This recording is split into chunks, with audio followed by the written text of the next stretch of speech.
والتفت الساق بالساق إلى ربك يومئذ المساق. الحمد لله رب العالمين والصلاة والسلام على رسوله الأمين وعلى آله وأصحابه ومن تبعهم بإحسان إلى يوم الدين. أما بعد، إخواني الكرام rahimani wa rahimakumullah. Setelah kita ketahui tentang apa itu bid'ah, demikian pula sebab-sebab bid'ah, dan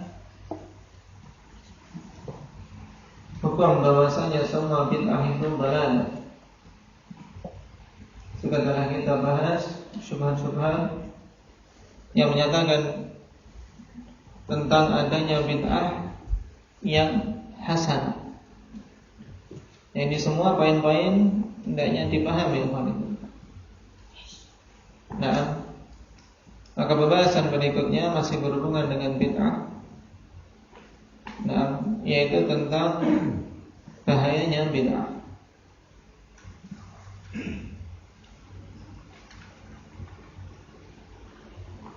Dan seorang muslim ketika mengetahui peringatan dari Rasul sallallahu alaihi wasallam dalam banyak hadis, nah, wa iyyakum wa muhdatsatil umur, demikian pula dalam hadis yang lain, wa syarrul umuri muhdatsatuha, bahwasanya perkara itu adalah seburuk-buruk perkara dan hukumnya tegas, na'am dalalah, sesat. Maka cukup baginya untuk menjauh dari kebid'ahan tersebut.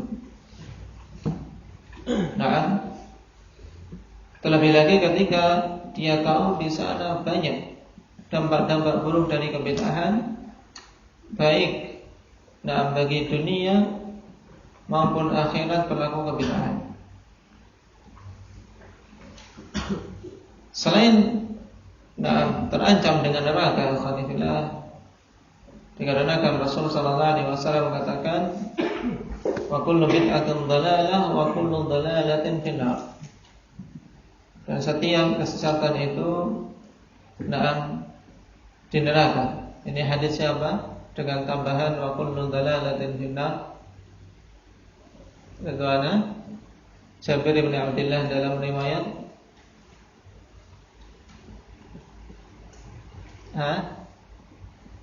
tambahan wa kullu dhalalatin finnar dalam riwayat siapa? Indaka Hais. Baihaqi. Nah, dalam riwayat Baihaqi dengan sanad yang sahih. Tambahan wa kullu dhalalatin finnar dalam hadis khutbatul hajah. Adapun dalam Sahih Muslim tidak ada tambahan wa kullu dhalalatin finnar. Nah, dan makna wa kullu dhalalatin finnar bukan berarti kemudian kita memastikan setiap orang yang melakukan kebid'ahan itu berarti dia penghuni neraka. Tidak. Nah, dan ini juga perkara yang hendaknya kita pahami dengan baik.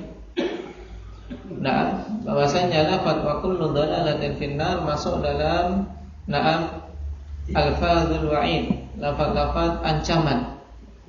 Maka kita pun mensikapi lafaz-lafaz ancaman tersebut sebagaimana yang telah tetap dalam akidah Ahlussunnah wal Jamaah, bahwasanya apabila hal itu diterapkan pada seorang muslim, maka kita katakan bahwasanya dia pantas untuk mendapatkan neraka.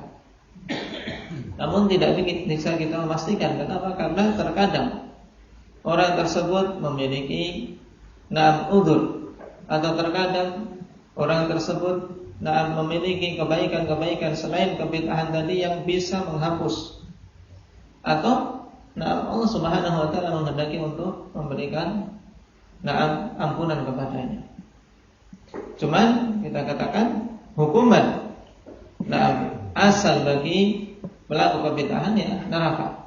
Sehingga tentunya seseorang harus merasa khawatir terancam dengan neraka. Tapi tidak kemudian kita memastikan sebagaimana ancaman-ancaman yang lain, pelaku pembunuhan, pelaku zina, dan ancaman-ancaman Allah Subhanahu wa taala yang lain pada dosa-dosa besar. Ini makna yang harus kita ketahui dalam hadits wa kullu dhalalatin finnar. Sehingga maknanya berarti apa? Setiap orang yang melakukan kebid'ahan dia terancam dengan neraka. Baik, kita katakan terancam dengan neraka.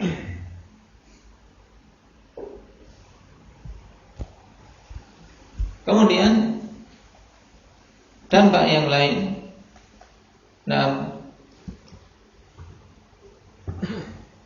Dalam hadits yang masyhur di sisi kita dari Aisyah radhiyallahu anha, bagaimana bunyinya? Indak ya Muhammad, berhubungan dengan penetapan bahwasanya semua amalan kebid'ahan itu tertolak. Man ahdatsa fi amrina hadza ma laysa minhu fa huwa raddun. Demikian pula dalam riwayat Muslim, man amila amalan laysa alaihi amruna fa huwa raddun. Ini tegas bahwasanya amal mardud, amalan kebid'ahan itu tertolak. Dan mereka termasuk dalam orang-orang yang Allah Subhanahu wa taala katakan di surat Al-Kahfi, qul hal nunabbiukum bil akhsarina a'mala alladzina dhalla sa'yuhum fil hayatid dunya. Dhalla sa'yuhum, yaitu sia-sia usaha mereka di kehidupan dunia. Wa hum yahsabuna annahum yuhsinuna sun'a. Dalam keadaan mereka menganggap telah berbuat dengan sebaik-baiknya. Dan berhubungan dengan hadis Aisyah telah kita lewati bahwasanya makna amrina apa? Man ahdatsa fi amrina. Apa yang dimaksud dengan amr di sini? Indak ya Abdul Malik. Tayyib, amr yang bentuk jamaknya adalah apa? Umur. Bukan yang bentuk jamaknya apa? Awamir. Jadi bukan bermakna perintah, tapi bermakna dalam bentuk jamak umur, yaitu perkara. yakni syariatina. Man ahdatsa fi dinina atau fi syariatina ma laysa minhu fa huwa raddun. Juga di sana ada riwayat yang lain yang lebih sharih, sehingga tidak ada peluang bagi pelaku kebid'ahan untuk menyangkal bahwasanya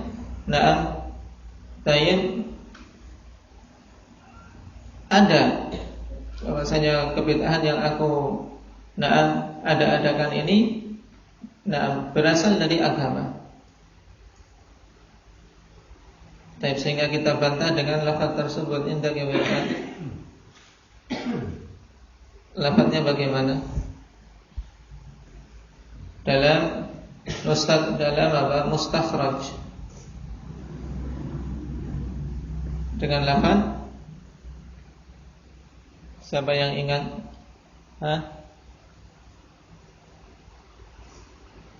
Umar.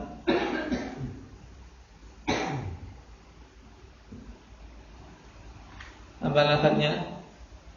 Ma laysa fi. Baik. Man ahdatsa fi amrina ma laysa fihi fa huwa raddun. Dan lafaz fihi ini lebih sharih paling tidak. Kalau siapa saja mengada-adakan perkara baru dalam syariat kita yang tidak ada di dalam syariat, tidak ada di dalam syariat, maka tertolak. Kemudian dampak buruk berikutnya yang keberapa ini?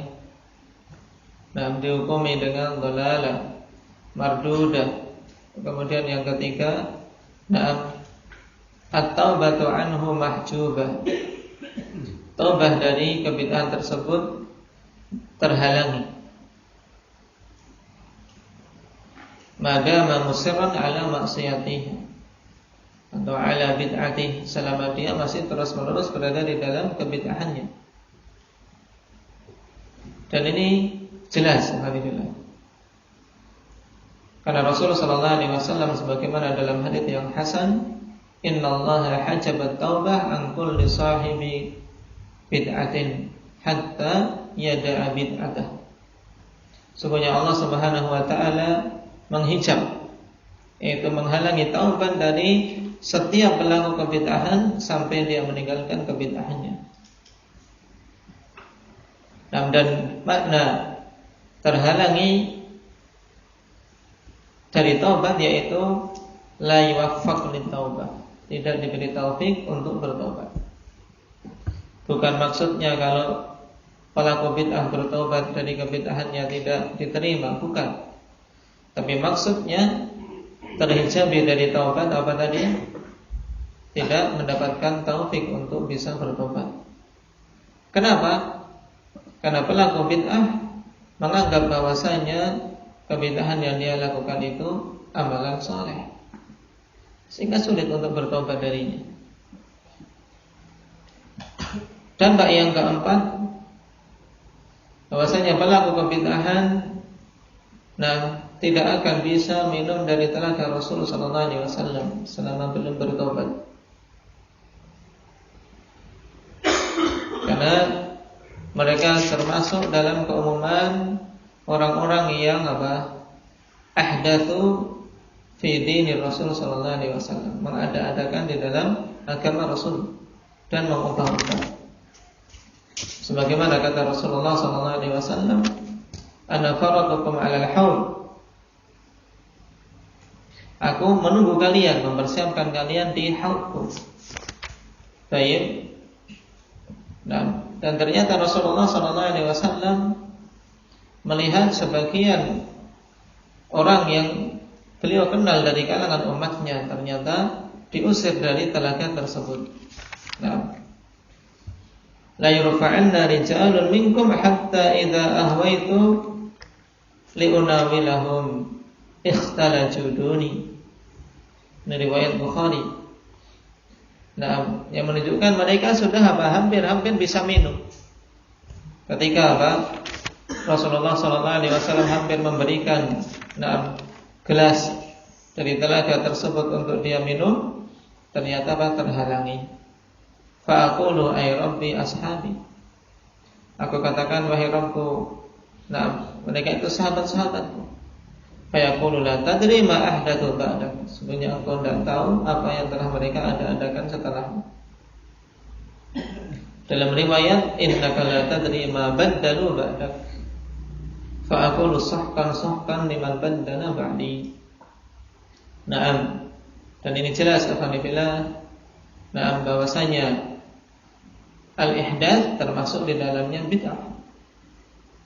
Orang-orang pelaku kebid'ahan terhalangi dari minum dari telaga Rasul sallallahu alaihi wasallam. Kemudian juga pelaku kebid'ahan terancam dengan laknat. Dalam hadis yang masyhur yang telah dihafal oleh kebanyakan kita, la'anallahu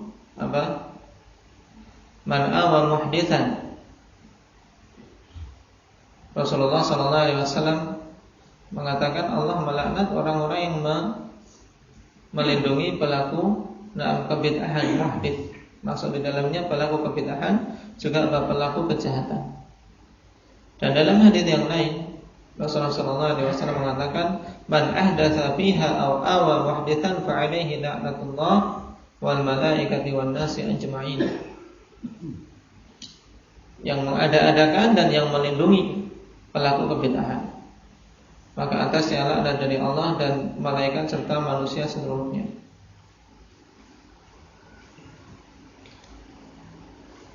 Yang keenam, atas pelaku kebid'ahan dosa dia dan dosa orang-orang yang mencontohnya. Ini juga jelas dalam hadis apa? Hadis siapa? Man sanna fil Islam sunnatan sayyi'ah, memberikan contoh yang buruk. Yang jelas keburukannya di dalam Islam, dan termasuk di antara perkara yang jelas keburukannya di dalam Islam bid'ah. Falahu wizruha wa wizru man amila biha min ba'di. Hadis siapa ini? Hadis Jarir bin Abdullah. Nah,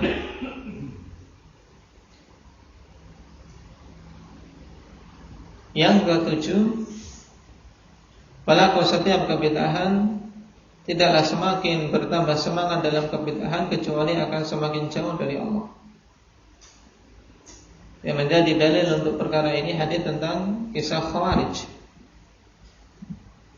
Kisah Khawarij, mereka orang-orang Khawarij ikhwanifillah semakin semangat dalam ibadah, dalam kebid'ahan mereka, tapi tidak menambah kecuali semakin jauh. Sampai-sampai Rasulullah SAW mengatakan, tahqiruna salatakum ma'a salatihim wa siyamakum ma'a siyamihim yamruquna minad din kama yamruqus sahmu minar ramiyah. Berarti apa? Semakin bertambah semangat dalam kebid'ahannya, semakin jauh dari Allah. Nah, dan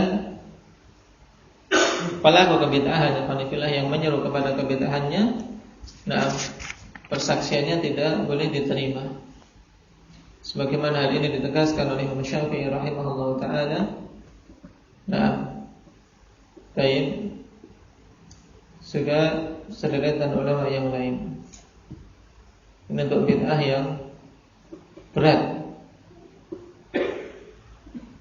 Imam Syafi'i mengatakan aqbalu syahadati ahli al-ahwa illa al-khitabiyah.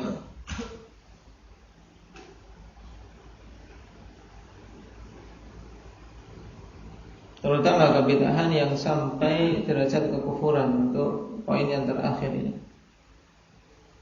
Ini sekilas tentang bahaya kebid'ahan, dan di sana masih banyak ahkam berhubungan dengan masalah bid'ah yang insyaallah ta'ala kalau kita lewat dalam pembahasan tersendiri bagaimana muamalah dengan ahli bid'ah, baik berupa berdebat maupun menghajar, dan seterusnya di antara ahkam-ahkam yang dijelaskan oleh para ulama kita dalam kitab-kitab mereka. Baik. Dengan ini berarti kita selesai dari fasal yang dikatakan oleh Imam Ahmad rahimahullah ta'ala, wa kullu bid'atin fahiya dhalalah. Pokok utama dalam fasal ini manifillah pahami dengan baik hadis dari hadis Jabir bin Abdullah, demikian pula hadis siapa yang menegaskan wa kullu bid'atin dhalalah? Irbad bin Sariyah. Baik, hadis Irbad bin Sariyah dan hadis Jabir bin Abdullah. Dan pembahasan tambahan yang lain. Adapun poin berikutnya, Imam Ahmad rahimahullah ta'ala katakan wa tarkul khusumati wa tarkul julusi ma'a ashabil ahwa. Nah, ini masih berhubungan dengan bagaimana kita mensikapi ahlul ahwa setelah kita tahu bid'ah. Demikian pula tahu bahaya kebid'ahan. Imam Ahmad katakan wa tarkul khusumat, dan meninggalkan al-khusumat, yaitu berdebat atau secara umum berselisih. Wa tarkul julusi ma'a ashabil ahwa, dan meninggalkan untuk duduk-duduk bersama ahli ahwa. Yang insyaallah ta'ala akan kita ambil pada pertemuan yang akan datang.